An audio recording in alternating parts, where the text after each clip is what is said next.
Good afternoon and welcome to today's meeting of the Audit and Risk Committee. Welcome also to those watching the meeting on YouTube. During the live broadcast, members and officers are asked to please ensure that mobile phones are placed in silent mode. Only audio from the microphones will be captured on live stream. Therefore, please ensure they are switched on when speaking and switched off when you have finished speaking. Minutes will be produced in the usual way and a recording of the meeting will be available to view on YouTube until such time as the minutes are produced. Agenda item 1 is apologies for absence. So we'll begin with agenda item 1 and call upon member services to report any apologies for absence. Thank you, Chairman. Apologies received from Councillors Harris, Tierney, from the Chief Accountant Mark Saunders and from the Section 151 Officer Peter Catchpole. Thank you, Chair. Thank you. Agenda item 2 is to confirm and sign the minutes of the previous meeting of the 25th of February 2025 as being correct record. Do I have a proposer to approve these minutes, please? Councillor Christie. Do I have a seconder? Councillor Mrs French. Does any members have any comments to make on these minutes? No? Can I have a show of hands who approve these minutes? Thank you, members.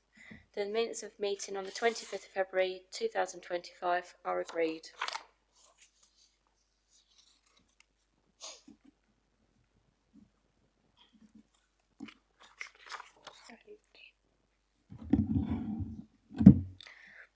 Agenda item 3 is to report any additional items for consideration which the Chairman deems urgent by virtue of special circumstances now to be specified. I believe there are none today. Agenda item 4 is to receive any declarations of interest under the Local Code of Conduct in respect of any items to be discussed at this meeting. If you have anything to declare, please raise your hand. There are no raised hands, thank you. Agenda item 5 is the external audit plan for 24-25. I now call upon Deborah Hanson from Ernst & Young to introduce the report.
Plans to try to sort of rebuild that assurance because it takes a number of years for disclaimers to wash through the accounts.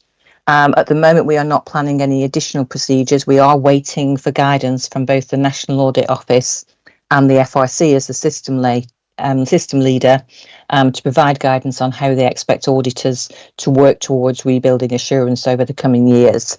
So at present, we are not undertaking any additional work, but we will wait and see what that guidance is when that's issued. We're expecting that in the summer. That also does mean, in terms of our disclaimed opinions, though, in the prior years, that there will be an elevated risk of material misstatements in reserves because of the way that reserves are built up from the transactions in the previous years. So we just set out that context in the sort of front end of the report. The rest of the report then goes on, starts in page 7 to outline the specific risks that we've identified in relation to 24-25, and I will just take you through those.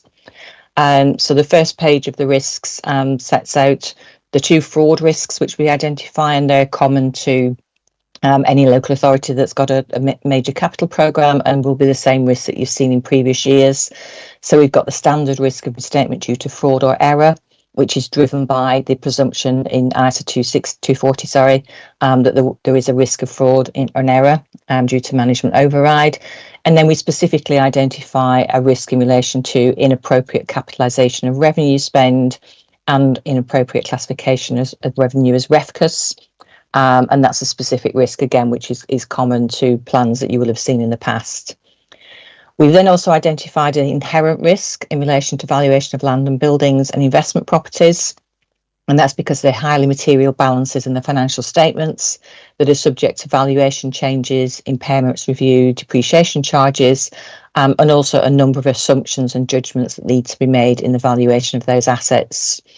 We haven't identified that as a significant risk despite not auditing that balance for the last 2 years, and that's because our work in 21-22 did not identify any issues with the valuation approach adopted by the council and the resulting figures, and there's no other trigger events that we've identified as part of our planning to date that would mean that that would be a heightened risk. The next risk we identify is pension asset stroke liability valuation, again very similar to PPE in that that's a very large figure in the council's accounts, and is subject to, again, assumptions and judgments that are made. A couple of specific things that may be slightly different this year is that the fund is in an asset position, and that drives some different accounting, and your actuaries will need to take account of that and consider the asset ceiling approach under IFRIC 14. So we will engage our EY pension specialist to look at that to make sure that that's been appropriately treated in the accounts. And then also we need to develop our own expectation of the net liability figure and the asset figure. And we do that again through engaging our EY pension specialists, and they will roll forward that assurance from the date of the last actuarial triennial valuation. So in effect, they will need to produce 3 years of assurance that covers 22-23, 23-24, and then the current year 24-25. And again, that's an approach which is common across all of the councils that we're auditing where we have got gaps in those years. So nothing particularly out of the ordinary there. We have on the next slide on page 9 set out our materiality levels that we're proposing at the moment. We are setting our materiality level at 2% based on the 23-24 accounts. Obviously, we will update that calculation once we get 24-25 accounts. And at the moment, we set our testing threshold at 75% of that figure. That is subject to some internal review and validation in terms of whether the fact that we've got 2 years where we didn't do an audit means that we need to lower that. But at the moment, I'm comfortable that because there were very few errors in the 21-22 accounts, that we've got a sufficient basis to assume that the control environment within the council is sufficiently sound, and therefore we don't need to reduce that. If there is any change to that as we go through that process, I will report that back to this committee. On page 21 of the report, we then highlight the value for money requirements that we have. We haven't actually completed our VFM planning yet to identify risk, but one area of focus that we will have obviously is on the council's arrangements for the production of the financial statements. So again, members of the committee will no doubt remember that we did note that as a significant weakness last year in terms of the delays to the production of the accounts. So we will keep that under review. Based on all the meetings we've had with the Section 151 officer and finance team, we have received robust assurances that the accounts will be produced by the deadline of the end of June. And therefore, at the moment, we're not expecting to find any issues in relation to that, but obviously we will keep that under review. We've then just highlighted on page 28 that there's been a change in the team, with Claire moving on as manager and Jake taking over as the manager on that. And then we've also highlighted on page 31 our provisional timetable for the audit, which at the moment is that will start in August with the aim of completing the field work in October, and therefore enabling us to report before the end of November, both on value for money and the accounts work. I wasn't going to say anything more. Sorry, there were 2 new additional risks actually, which I should have flagged. So in addition to the risks that I highlighted, we've also got IFRS 16, and we've included more detail on page 17 of the report. So that's the new accounting standard in relation to leases, which the code brings in for 24-25. So at the moment, we don't expect the impact of that to be material, but we do need to undertake procedures to understand the council's arrangements to comply with that and to gain assurance over the completeness of the information that's gathered in relation to the number of leases the council has had, and then to consider the impact of those in terms of bringing rights of use assets onto the balance sheet. And then we've also noted that there's been a change in the payroll system in 24-25. So again, we've highlighted that as a risk area. It's not the whole general ledger, it is just the payroll system. So therefore, we haven't identified as a significant risk, but we do need to gain an understanding of the processes by which the new system went live, and also testing around the system transfer and walking through the new system. So those are really the only additional risks that we've got. On top of the ones that the risks that you would have seen previously and be expecting to see. So I'm very happy to take any questions or comments that you might have on the plan. Thank you. Can I have a proposer for this report, please? Councillor Christie and a seconder. Councillor Booth, thank you. The item is open for discussion if you have any comments or questions. Councillor Christie. Yeah, just one question. You talked about the two new inherent risks that you've added here. I was just going to ask, have they actually been added to our own risk register, and what steps are we actually sort of taking to make sure that, or preventing errors or inefficiencies within the IFRS 16 and the payroll system migration? I think that's probably a question for officers to answer, if that's okay. It's not in our corporate risk register, but it should be in the service register for both HR, payroll and accountancy. So we can check that one out. Yeah. Councillor Booth. Yeah, thank you. One of the comments I was going to make, I think you've answered just regarding the valuation of land and buildings. So it sounds like you are taking a lot of assurance from the previous work you've done. But I just wonder why it's still singled out as an inherent risk, because there's got to be quite a lot of inherent risks sort of within the finances. But it's pleasing to hear the fact that you recognise that there's a lot of assurance already in place there, because the amount of times we've discussed this at this committee in the past. The other point I just wanted to pick up on, one of these new risks, is you talk very much about the data transfer for the new payroll system, and you've just mentioned about the processes, but how much of a deep dive are you going to have on how the system's being used and competency of staff using it? Because often that's where the issue arises. People don't know about all the little peculiarities of new systems, and it's that is where you often find errors creeping in, because they haven't had the right sort of knowledge transfer on how to use that particular system. Okay, so in relation to your first question around property, plant and equipment and investment property valuation, those balances are by far generally the largest balances in the council's balance sheets. As I said, they are subject to different valuation methods depending on the nature of the assets, and they are subject to assumptions and judgments made by the council's valuer in providing those figures. Therefore, if those figures are material, which they always are, we would always have that as a higher inherent risk in any audit plan. And that's because, as I said, the size of the values and the fact that there is a degree of estimation within there, which basically triggers that higher risk assessment. As I said, we didn't classify them as a significant risk. And a significant risk is where we basically assess that we think there's a higher risk of error in the figures, and that if that risk of error materialised, it would be material. As I said, because of the track record previously and the fact we haven't found major issues with the valuations, we have not elevated it to that higher level. We've left it as a higher inherent risk at the moment. Obviously, once we get the financial statements, we'll do some initial planning procedures on those balances. If anything then comes out of that indicates there is an elevated level of risk, we may increase that risk to significant, but obviously until we get the draft financial statements, we don't know what the PPE figures are looking like. In relation to your second question around payroll, We wouldn't be testing the operational controls. That's something we would have expected your internal audit team to have done, particularly with the new system. They would probably look at payroll system on a fairly frequent basis anyway. And one of the things we will do as part of our work is we will look at any work that internal audit have done on the data transfer and also on the kind of new system to see if they've identified any particular issues or risks. Our testing approach for payroll is generally substantive. So we would pick a number of individual payroll items, check those back to source documentation. We also do some substantive analytical review procedures. So we would look at trends, unusual fluctuations, unusual monthly movements, etc., to gain assurance over the material accuracy of that balance. That may identify some issues, but that is not the purpose of the testing. The purpose of the testing is to gain assurance over the material accuracy of that expenditure item in the council's accounts. Hopefully that answers those questions. Yeah, I guess it's a question for us to ask internally, but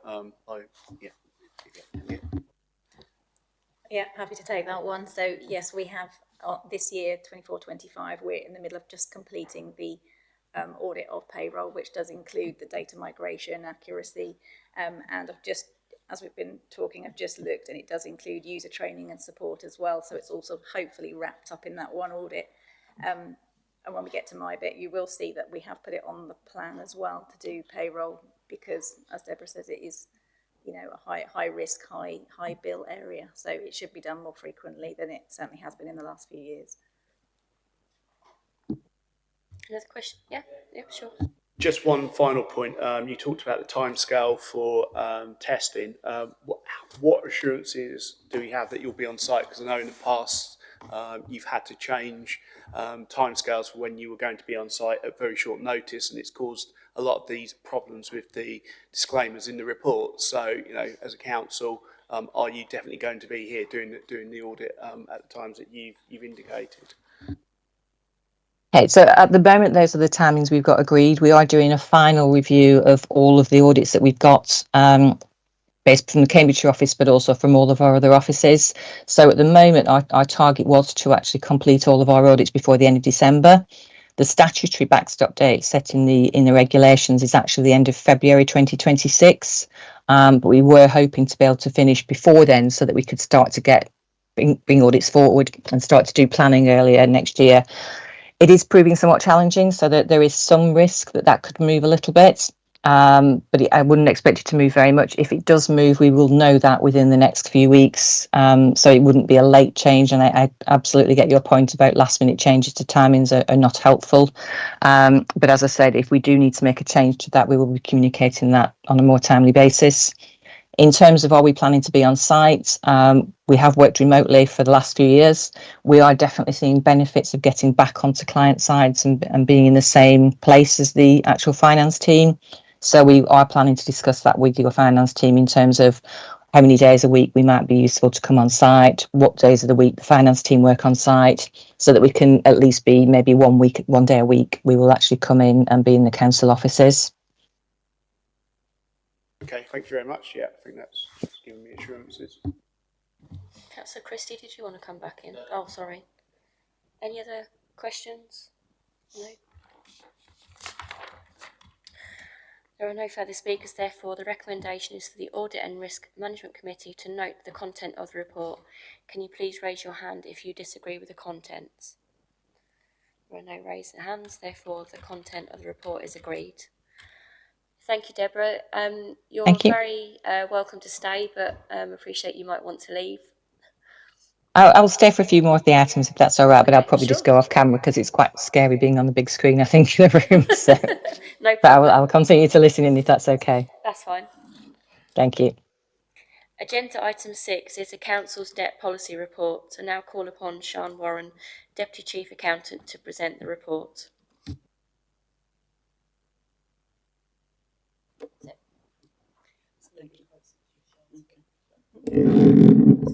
Thank you. Yes, here I've brought to Audit Committee today the Council's debt policy. This is for the Council's website to be able to provide all the information that our customers, clients will need to be able to understand how we raise invoices, how we pay, and the different methods they done. We've rewritten this because lots of changes. We don't take cash, checks, and those type of things. But it's more about also enforcing out there what our policies are and how we stick to them, and what we to endeavour to get our income in when it's been raised. That's it. Thank you. Can I have a proposer for this report, please? Councillor Mrs French and a seconder. Councillor Christie, thank you. The item is open for discussion. Do you have any comments? Councillor Christie. Yeah, I've got two questions. If I could. The first one is really, how does the council intend to balance the strict debt recovery actions while support or giving support to vulnerable residents who struggle to pay? Was the first one. And the second one was how will you actually track and report on the success of the updated debt recovery approach over time? So the answer to your first question, we have provided inside the policy all the different places that people can go to if they are vulnerable, but they can contact the council first. We will speak to them, and then we normally pass it on to the service area managers to look at the different debt and understand what's behind it. And then we will give them, there are, as I say, lots of different options of them to be able to find out where they could get some help if they needed. And the second question, sorry. How would you be able to sort of track the yeah. Yeah, so what we've been doing over the last year or so is looking at all the debt that's outstanding and bringing that down, and that's what we've been, and we're successful with that. But what we now need to do is make sure that those processes are in place and that they are regularly reviewed on a monthly basis and a quarterly basis with the service areas to make sure that we are collecting the cash and all of the income, and also raising it appropriately.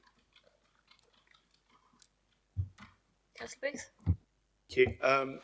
Yeah, I used to work in financial services, so we had quite a lot of guidance and advice on how to deal with vulnerable customers. I note the section in there, but what I'm slightly concerned about is it's almost like the independent advice is like a section right at the back of it, and it doesn't indicate how you would work with those organisations. So, for example, someone like Step Change would be, I guess, an advocate for someone that's vulnerable or in a debt situation, but you could work with them to work out how the person can improve their finances and therefore repay their debts. And to me, it's almost like you go and speak to them separately. Whereas a lot of these organisations, if you can work with them to actually, for example, get a debt repayment plan put in place, and policy is not very clear, or it doesn't give enough emphasis for that. And I'm just a bit concerned, particularly with the vulnerable customers. I know you say it's not an exhaustive list, but it's making sure that people don't get, I guess, pigeonholed and thinking they're only vulnerable if it's one of these bullet points. So, yeah, I just feel it needs to be beefed up around the fact that you will work with independent advice, like Citizens Advice Bureau, for example. Someone might go to get advice from them, or Step Change. They can come up, they can help look at someone's finances, prioritise what is something they should be paying for and something they shouldn't, because often people just need to help to sort of prioritise what they do pay for each month. And it's certainly something in the financial services sector we would do we had strict rules about. So. Okay, yeah, thank you. Yeah, no, well, I can take that away. I'll take that away and we'll have a look at that, The second question I've got is a bit more specific, and I've lost the section now, but it's about when you go in to sort of take goods and chattels, as it were. It talks about there being a £1,350 limit on tools, for example. My concern is, where does that figure come from? Because, for example, someone might be quite a specialist trade, and there might be some tools that are very expensive. You could take those tools from that person and it stops them actually earning an income, and therefore they can't pay back the debt. So you get into this vicious cycle. So again, I think that needs to be a bit broader, because it needs to be like, you're not taking away the essential tools. Admittedly, they will have other tools that they don't need that you may be able to take to help with debts, but I suspect you won't be able to get the full repayment back. So I feel that section is probably... It looks to me like this figure's, I don't know where it's come from, and what's the basis for it? Is it plucked out of the air? And it probably needs to be based more upon, what is the trade for that individual, what tools they need. Some trades, they might not even need 300 or £1,350 worth of tools. So, so I just feel that needs looking at. Councillor Ms French. Thank you. Yeah, I've got a couple of questions. How quickly do you actually raise your invoices to whether organisations or whatever? The reason I ask that, I have to repeatedly ask the invoices are raised. We had March events. We've now finally got up to date. We managed to get our invoice before the 31st of March, but past years we have not been able to. And also, when we have by-elections, why is it taking so long to produce an invoice to the parish or the town council? I'll take that question. The service area that is responsible for raising the invoices. My department, once they've received it, will do it within the week. But it's the information that has to come from the service areas. So if it would be the markets or whoever that department is, I can speak to them if there is a problem. No, that's fine. As I say, we're up to date now, thankfully. So we know how to address that in future. The next one, single person's discount. Obviously, I am on ERP, and we find that it's an amazing the amount of fraud that goes on, which obviously it's getting there, but it's just abused so much it's unbelievable. Any other questions or comments? Councillor Booth. Just an observation, Councillor French said about town and parish by-elections, but it's actually the main elections as well. Sorry. Yeah, so I think there are certain parishes still waiting for invoices from the last set.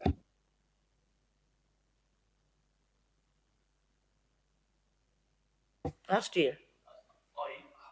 I'm not confident they've all been sent out, let's put it that way. I think there was talk about, when are we going to get an invoice? I think that's the point that I know that March is obviously up to date, but yeah, I mean, I don't know. Any other further comments or questions? But we, parish and town councils are not responsible for general election, surely. No, but they are for their own election, or paying the invoice for it. Anything else? Is your neck all right, Sian? Yes. Okay, so there are no further questions or comments. Therefore, the recommendation is for the Audit and Risk Management Committee to approve the updated council debt policy, and that delegated authority be given to the Chief Finance Officer for minor amendments in consultation with the relevant portfolio holder to allow for the policy to be updated and to take any service improvements or changes into account in the future. Can you please raise your hand if you disagree with the report recommendations?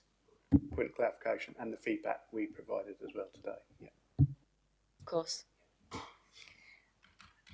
Happy to, yep, lovely. There are no raised hands, therefore recommendations are approved.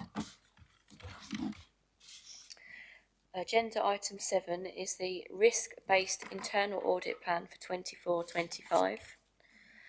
I'll now call upon Deborah Moss, Head of Internal Audit, to introduce the report. Thank you, Chair.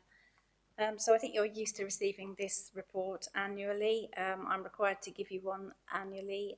It's an estimate of the work that we can perform in the year based upon the resources that we have available to us, and that's a separate part of the report. So there's the plan and then the resourcing element to it as well that I need to share with you.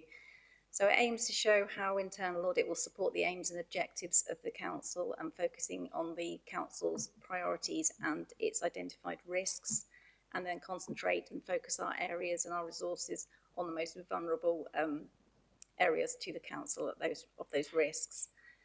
The plan is on a risk assessment of the major systems and areas that we have in the council. An assessment is based around the factors that I've listed in on page 83, I think it is, so that although those factors may change the score throughout, they're based on such items as materiality by value or by volume, the significance and the reputation to the council, susceptibility to fraud, staff turnover, and then additional to that is also red flags or concerns known to audit as well that we try and factor into there as well. So this allows us to prioritise each of the areas and systems and give it a priority, sort of either a score or a rating. In our case, it's a rating, and that leads us into what should then be included on the plan. I would add that some of the items may become more high risk because they haven't been looked at for some time. So whilst they might not seem generally high risk, often that factor will build into it as well.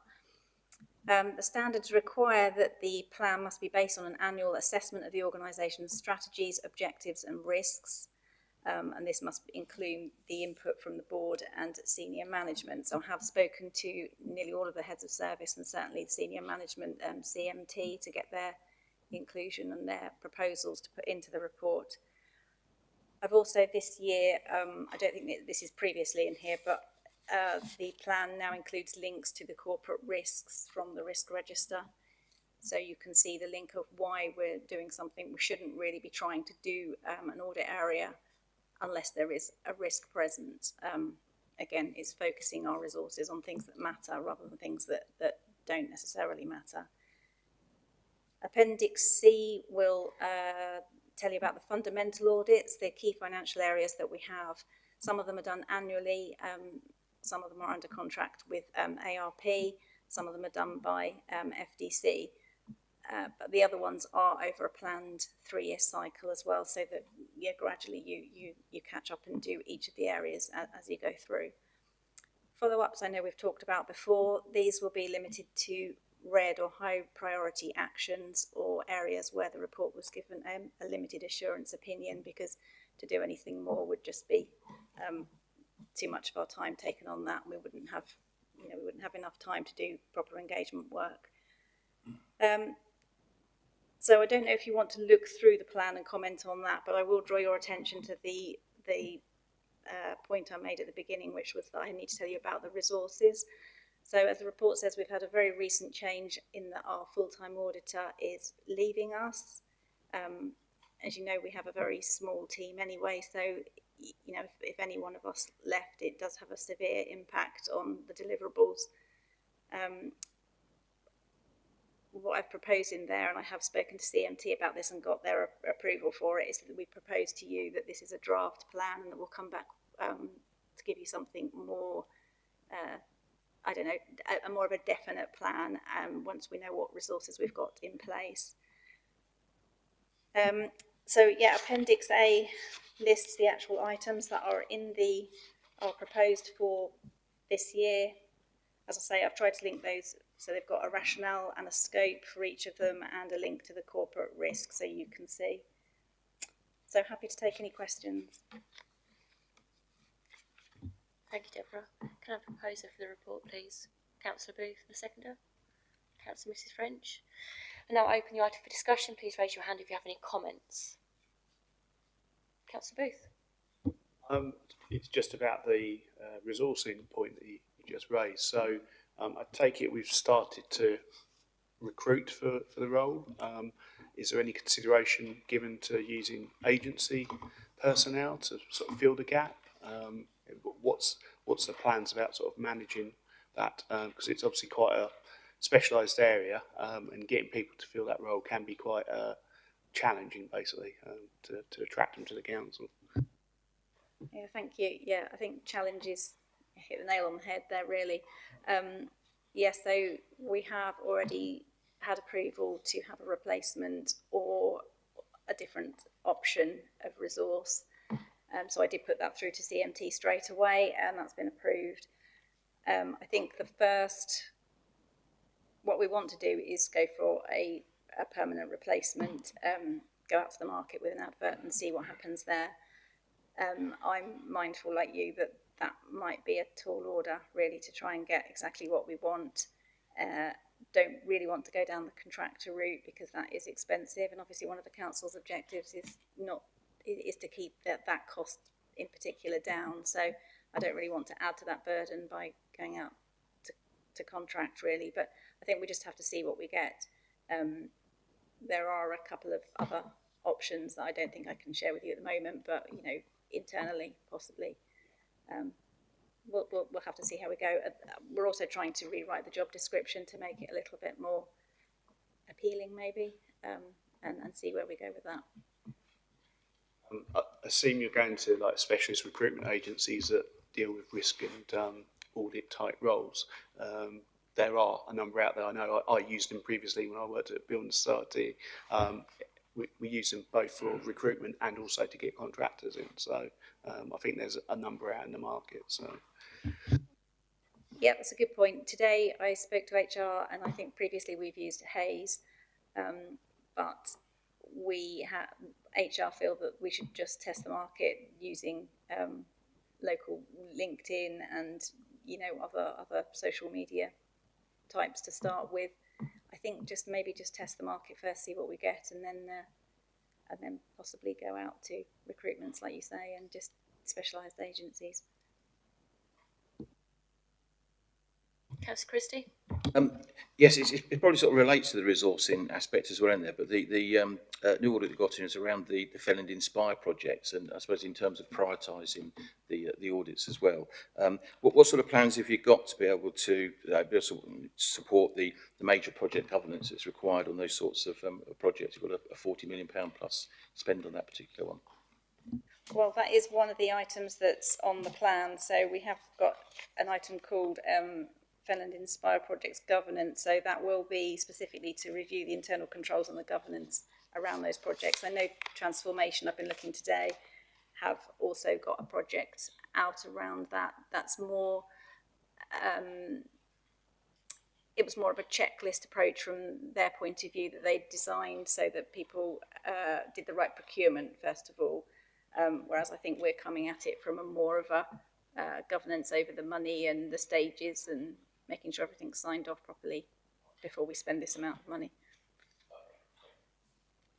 Any other comments, questions, Karen Booth? Yeah, it's just on the follow-up process, which obviously is resource related, but when you get, I guess it's confirmation that an action's being delivered from an audit, what type of activity do you do to satisfy yourself, or do you take it at face value? Do you do any retesting, or what's the process involved there? So the process in the past has been largely monitoring and going out and asking people what they have done. This year we will be doing, well, we have done follow-ups on them, but I think this time we will just be doing either follow-ups where the report was limited assurance and the actions in there warrant doing a piece of follow-up work, or we will just pick the actions themselves that are red and certainly follow those up because they're high priority or high risk. But we will still monitor all of the actions, and I take a report of overdue actions as well to management team now, and ask them to actually put their own updates in so we can monitor, because even today I was looking through them. We have got some, I will admit, we've got some from a few years back, and there's no update as to whether or not those actions have been implemented. So I couldn't tell you without going backwards to the service and asking them themselves, but going forwards, certainly for the last 3 years, we have got a database of all those actions, and we are monitoring the progress. So yes, it's on face value, but there will be testing as well on the red priorities. One other option which I've used in the past is just like to do a sample of some of the actions, so they don't know exactly what you're going to follow up on, and that helps make sure the actions are delivered as they've committed to. So. Yeah, I think some of it is listening to what they say they've done, and then where you can ask if it's write a procedure, write a policy, do whatever, you can very quickly accept that because you can see it. I think where it's something that might be introduce something new, that's probably where I'd be more focused to want to see that in the workings rather than just take it at face value, like you say. Any other questions? It's just one observation. On the plan, you've got like the figures against sort of the blue headings, but was it key financial systems and fundamentals? It says 33, which I assume is the number of days. Below that, it adds up to more than 33. I just wonder if there's a sort of typo there. What's that? Page 88 of the report.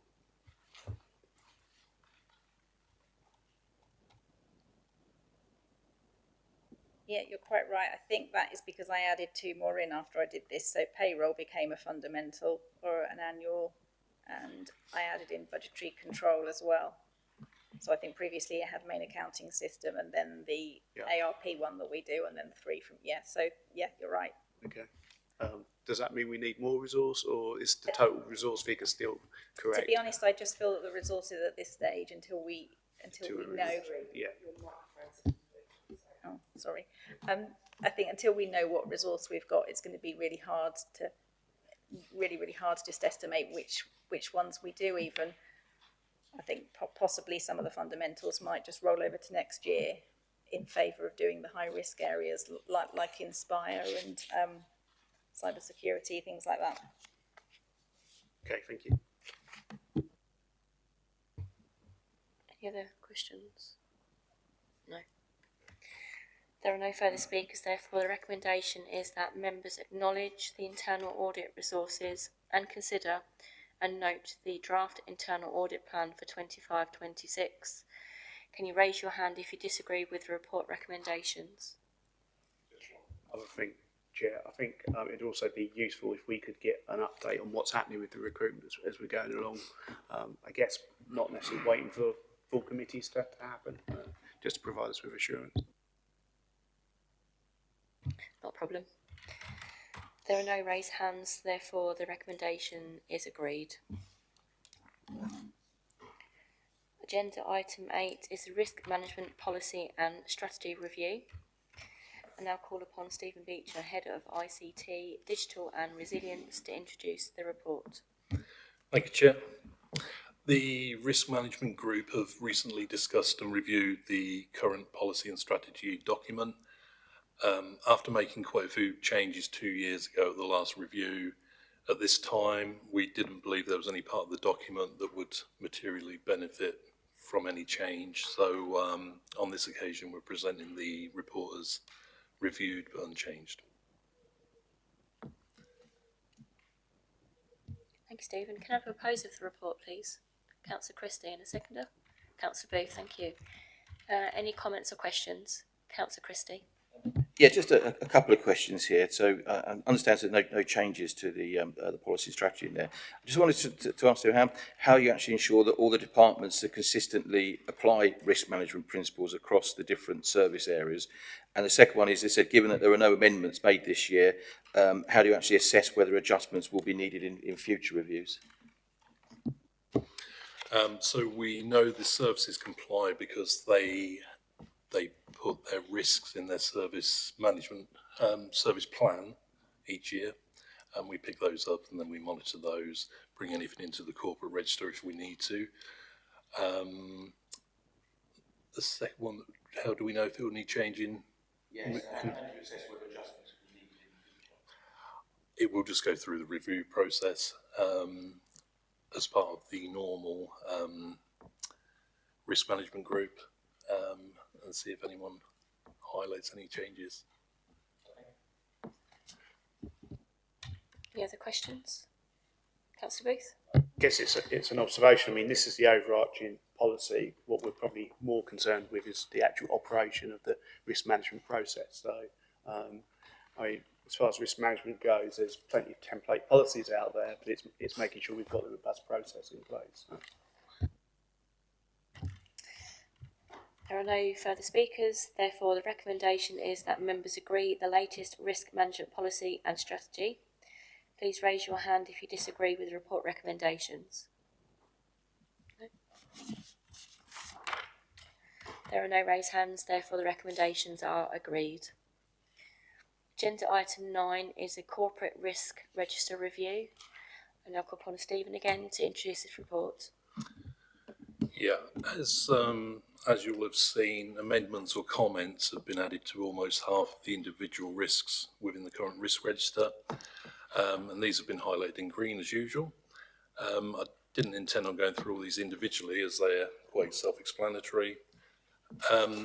We've also taken the step this quarter of introducing a new risk relating to local government reorganisation.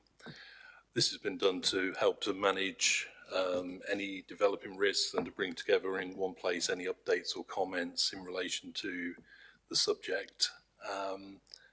So apart from that, I'll take any questions. Can I have a proposer for the report, please? Councillor Booth and a seconder. Councillor Mrs French. The item is open for discussion. If you've got any comments or questions. Councillor Booth. It's on that risk you just mentioned, local government reorganisation. So under the comments action since last review, there's a couple of comments I would say were actually part of the risk as opposed to actions. So it says the reduced contract allowance could increase costs. That's part of the risk, I would have said. If you've got that, surely you need an action to make sure those costs don't materialise. So I'd say that's probably should be on the other side of the report. And the fact it says about the need to negotiate novation clauses in contracts, but it's not very specific. And I guess, is there a piece of work where we need to determine which contracts need that first? Yeah, so I think we've got those in both sides. So we've mentioned procurement challenges and the like, but yes, there is a bit of work taking place to look at all of the contracts in place and all of the new contracts which will come in place. So that's taking place as we speak, really, isn't it? Yeah. And I assume it's far too early to know what the legislation is going to do in relation to these contracts anyway. So it's almost a wait and see what the legislation stipulates, because that might assist the council, could cause additional issues, I suppose, for the council, depending on how the legislation says contracts should be dealt with. Yeah, I think we're still waiting for quite a lot of information around the subject, yeah. Any other question, Councillor Christie? Yes, to go back to my usual subject here about cyber security. I just wanted to ask really, given the sort of growing threats that, especially facing local government institutions, if that you're happy that the risk register reflects those sort of recent attempted cyber incidents, and without going into any sort of detail, I suppose that just a reassurance, any additional resilience measures are planned to mitigate further attacks. I suppose the risk register is quite a broad brush when it comes to cybersecurity, so we don't give away too much detail. We're just reviewing this constantly. You know, we've got an internal plan. We've got staff dedicated just to cybersecurity. So yeah, it may not be detailed in the risk register, but there is, as you see from the presentation last quarter, there is lots of work going on in that area. Councillor Booth. Just as an aside to that, assume that we're sort of on all the appropriate forums and the likes around knowing where the new risks are emerging and how to deal with them, and have we got sort of specialists we can call upon if need to regarding this area? We have, we definitely keep our eye on the press, current issues, NCSC we're linked into, we're part of an early warning system with them. The Cambridgeshire and Peterborough Local Resilience Forum, we work along with them as well. We're accredited to all of the necessary schemes. So yeah, it's something we try to keep an eye on very closely. Any other questions? No? There are no further speakers, therefore the recommendation is for the Audit and Risk Management Committee to agree the latest corporate risk register. Can you please raise your hands if you disagree with the report recommendation? There are no raised hands, therefore the recommendations are approved. Agenda item 10 is the Regulation of Investigatory Powers Act, RIPA, annual report. Now call upon Deborah Moss to introduce this report. Thank you, Chair. Yes, so this has been prepared for you by our Assistant Director of corporate governance. So she's written this as an annual report.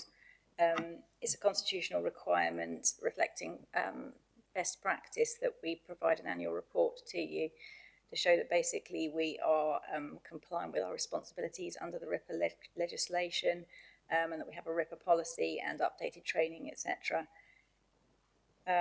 The last report came to you in February last year, and so it's due for another one.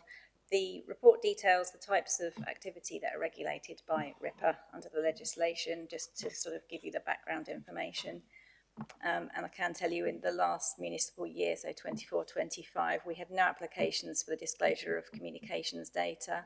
There were no reported instances of FDC having misused its powers under the relevant acts, and there was no use of RIPA either. So it's a fairly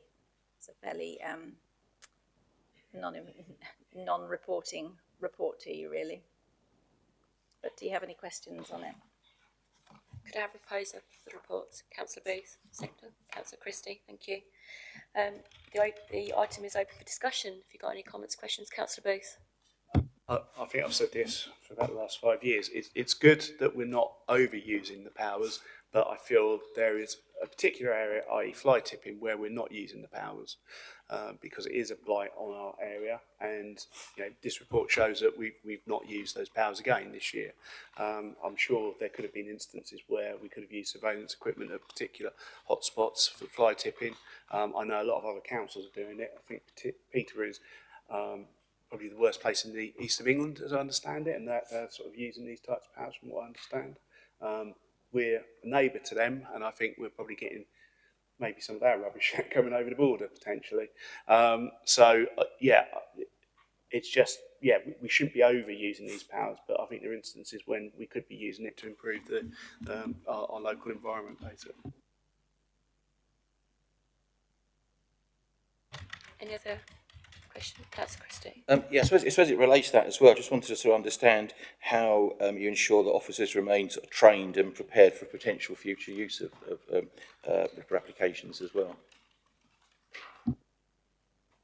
So I'm probably sort of stepping out of my knowledge here, but that is part of the requirement that we do keep them trained. So I am sort of fairly confident that Amy keeps abreast of the legislation and any changes, and then designs the any updates in training as they come along. I'm trying to think whether RIPA is included in our new training suite. Can you remember? I'll have a look and see if it is on there. I suspect it probably is. I was just wondering in relation to the previous question there, if there's a sort of more training behind it, where people understand when they could actually apply it and use it, and maybe for some, use it more often, as it were. Well, I mean, it's only limited services that are likely to use it, and I would hope that they would know when to use it and that it is available for them to use in pursuance of such things as fly tipping. Exactly. Again, I'm just presuming these things, but that's how it should work. Yes, certainly when we audit it, that's the sort of thing we would look at. Councillor Booth. When I've spoken to Councillor Murphy more over the scrutiny about this issue, I think his response has been that they've nicked the cameras at times, but I don't think that's necessarily a reason not to use these powers. And I would have thought with new cameras you could probably have them where they could actually do a live feed. I wouldn't be surprised this day and age, but I guess if feedback can be given to the appropriate service. No. Sorry, Councillor Mrs French. Thank you. Obviously I'm on the planning committee, and I understand there's hundreds of enforcements out, but I don't recall any of your powers ever being used, certainly not in the last 5-10 years. I know we used them several years ago and were quite dramatic. So there are enforcement issues. A lot of enforcement issues really need resolving. The length of time it's taking to do planning enforcement is, it's quite remarkable. And I do agree with Councillor Booth with fly tipping. We really, it's getting so bad now. We really need to be upping our game on that one. Any other questions?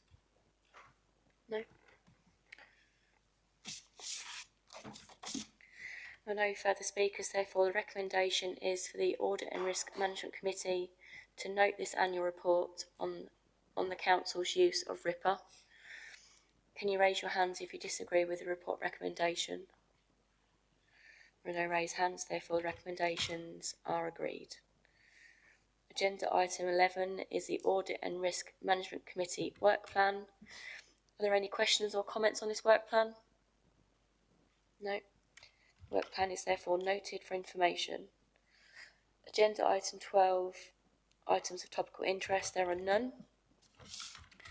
Agenda item 13 is items which the Chairman has under item 3 deemed urgent. There are none. Therefore, this marks the end of the meeting and I declare this meeting closed. Thank you.